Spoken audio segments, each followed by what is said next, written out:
Karino aigi ichanupasina asuk yamna panglisibu kamaina ngangnadoino sibu mama yaudana yoglakpagi aina ka henna luna chana tawrubasina ngasidi tanbaga pangbaga pulap punsinkhribanine tawrise.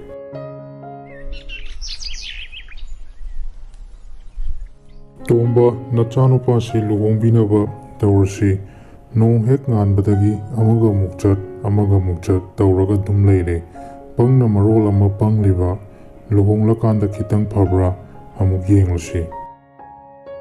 Achau sukyamna pangba tanba angangsida karamba nupina maga luhonglaga leiminaba pamdoino tachau magi nupi thiroiduna hena matha sakhreda. Tombung nangbu babachau laklibase udabro sida laklaga babachauga wari sanaba yadabro nangbo. Bachau nang lakpa kayam kuirage nungairibo bachau. Tomba nangi nachanupase mawong amani aina haibado nang munna khaluko aishu chatnaba amuk tawrage. Tombung aina nangonda yumda mi lakpada adumaina tawgunu haina kyarak hanna haiba natro nangbo. Babana bachauga wari sanau haiba natro aduda aidi bachauda nungairiba lakpa kayam kuire haina hangbani babana haibado natro aina tawrise.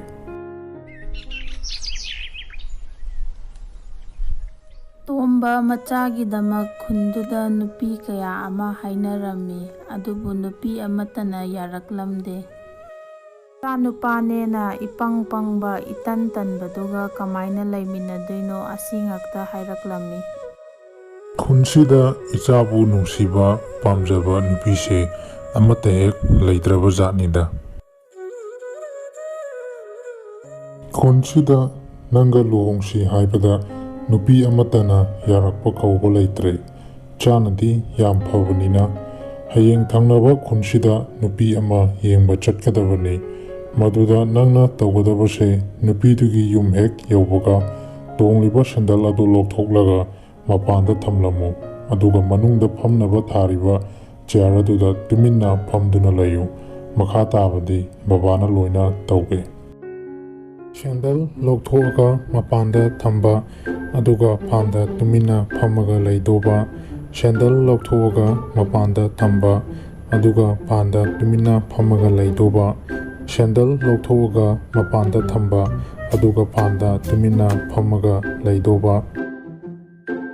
Tombungdi lambida wahai singdo hanjin hairaga sum lakpada wahai amaga iyan yansinaduna nupidugi mayum yaurakpadadi seran turan tawrami.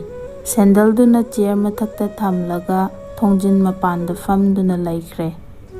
Karino tawrisidi sukyam pangba mathong huktaba nupasida kamaina ichanupi thajadoino napanacha yumse thadukuna yam thuna chatkroko maduna afaba oigani asukyam pangba misibu amta udrine. Onthokna ikaijakreda ngasai nupi mapaduna nganglakliba mayamdo.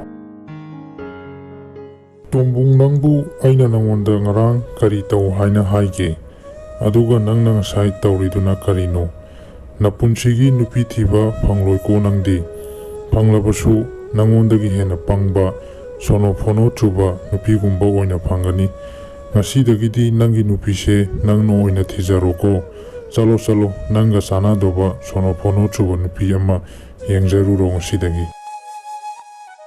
Babana ngasai haibado sono phono chuba nupi oiradi aiga luhongba yani haiba adu oiradi ai ngasidagi hekta sono phono chuba nupi thiba haurage aiga luhongnaba. Tombung adu sono phono chuba nupi sum thiba lakpada umang amada thunglami aduga sara mira khangdaba amana ngangbagi khonjel taraklami. Karino makhol ama tarisina sono phono chuba nupi haidugi makhol oijalo changlaga hekta yengluge da ai. Oho sida tumlisi sono phono chubigi mapa haido oiramni hekta haudoklage. Tabro sono phono chubigi mapa ꯇꯥꯕ꯭ꯔꯣ? Hey, kanano nang karigino nang na ay tumbada asuk yamna yelise? Nang sonofono chubigi mapa natro? Nachanupido aina thirakpa kuirabane aingonda luhongbiro. Kari haiba, mi yam usittene mase, mi saning dana layakpa kuiraklabani, nang chathokpa tare ngasidi.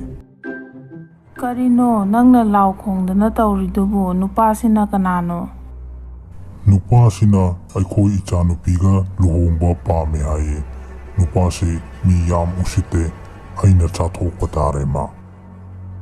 Kari haiba yam pharene dudi aikhoi ichanupise musinga muraga mujau chawbasida nupa amata phangda leirisini.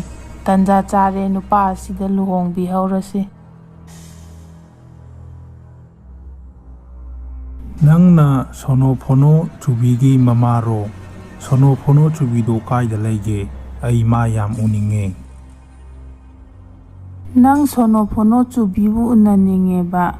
Masida thaba ama chatki laklani sida ngayak phamaga ngairoko. Ma nupasi masamu su yam phana ui. Aidi ma chaning bana loire. Hore nungdangi insang oina mabu chathoklasi. Yaroi nachanupise kuina nupa phangda leiraklabani. Nupase chathoklabadi nupa amuk hanna phanglaroi. Mapandagi sa ama pharaga oina charuro. Kari dawno ne ngasisibo ngasai ayuktagi thokpase karimta hek chaba phangde numidang tarasi phawba.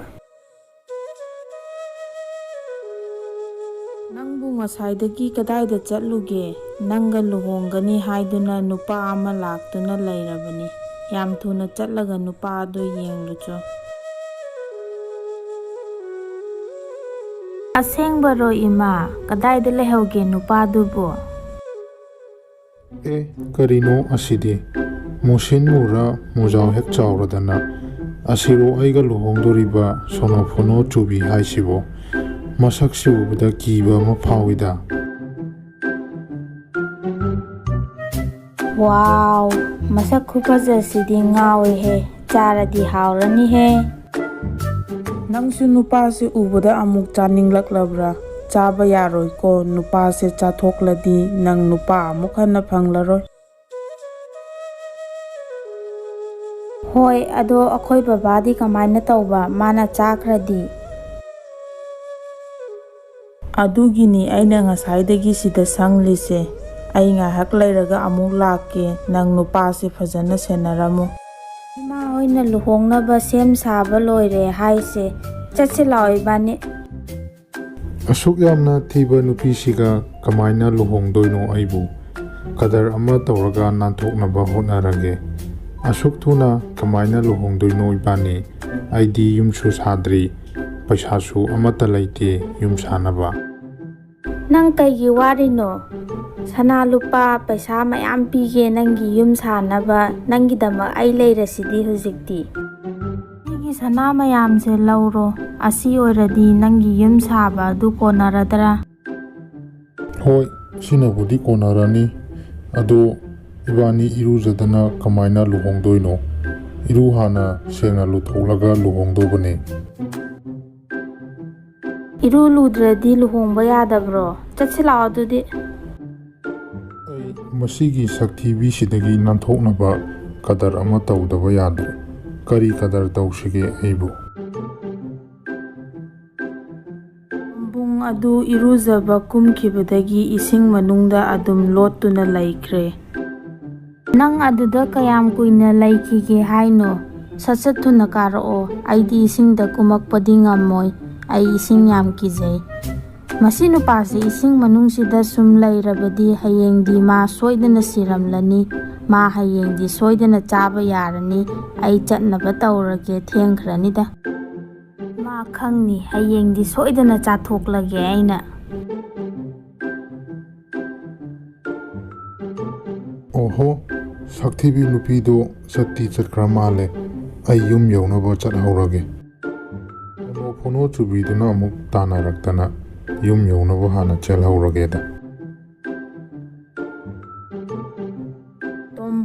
ꯃꯌꯨꯝ ꯌꯧꯔꯛꯂꯒ ꯊꯣꯛꯈ꯭ꯔꯤꯕ ꯊꯧꯗꯣꯛꯇꯨꯒꯤ ꯋꯥꯔꯤ ꯄꯨꯝꯕ ꯃꯄꯥꯗ ꯂꯤꯔꯝꯃꯤ꯫ ꯍꯩꯃꯥ, ꯑꯩꯅꯗꯤ ꯏꯆꯥꯅꯨꯄꯥꯁꯦ ꯌꯥꯝꯅ ꯄꯪꯕ ꯑꯇꯟꯕ ꯃꯤꯅꯤ ꯍꯥꯏꯅ ꯈꯜꯂꯨꯕꯅꯤ, ꯑꯗꯨꯕꯨ ꯏꯆꯥꯗꯤ ꯌꯥꯝꯅ ꯍꯩꯁꯤꯡꯕ ꯀꯣꯛ ꯂꯩꯕ ꯏꯆꯥ ꯑꯣꯏꯔꯝꯂꯦꯗꯅ꯫ ꯑꯁꯨꯝꯅ ꯇꯣꯝꯕꯨꯡꯒꯤ ꯍꯩꯁꯤꯡꯕꯗꯨꯅ ꯍꯤꯡꯆꯥꯕꯤꯗꯒꯤ ꯁꯅꯥ ꯈꯥꯎꯖꯥꯎ ꯑꯃ ꯄꯨꯔꯒ ꯂꯥꯛꯄꯒꯤ ꯋꯥꯔꯤꯅ ꯈꯨꯟ ꯑꯗꯨꯗ ꯋꯥꯔꯤꯅꯔꯝꯃꯤ꯫ ꯈꯨꯟꯗꯨꯗꯒꯤ ꯅꯨꯄꯤ ꯃꯁꯛ ꯐꯖꯕ ꯑꯃꯒ ꯂꯨꯍꯣꯡꯗꯨꯅ ꯇꯣꯝꯕꯨꯡꯒꯤ ꯏꯃꯨꯡ ꯅꯨꯡꯉꯥꯏ ꯌꯥꯏꯐꯅ ꯄꯥꯟꯈꯤ꯫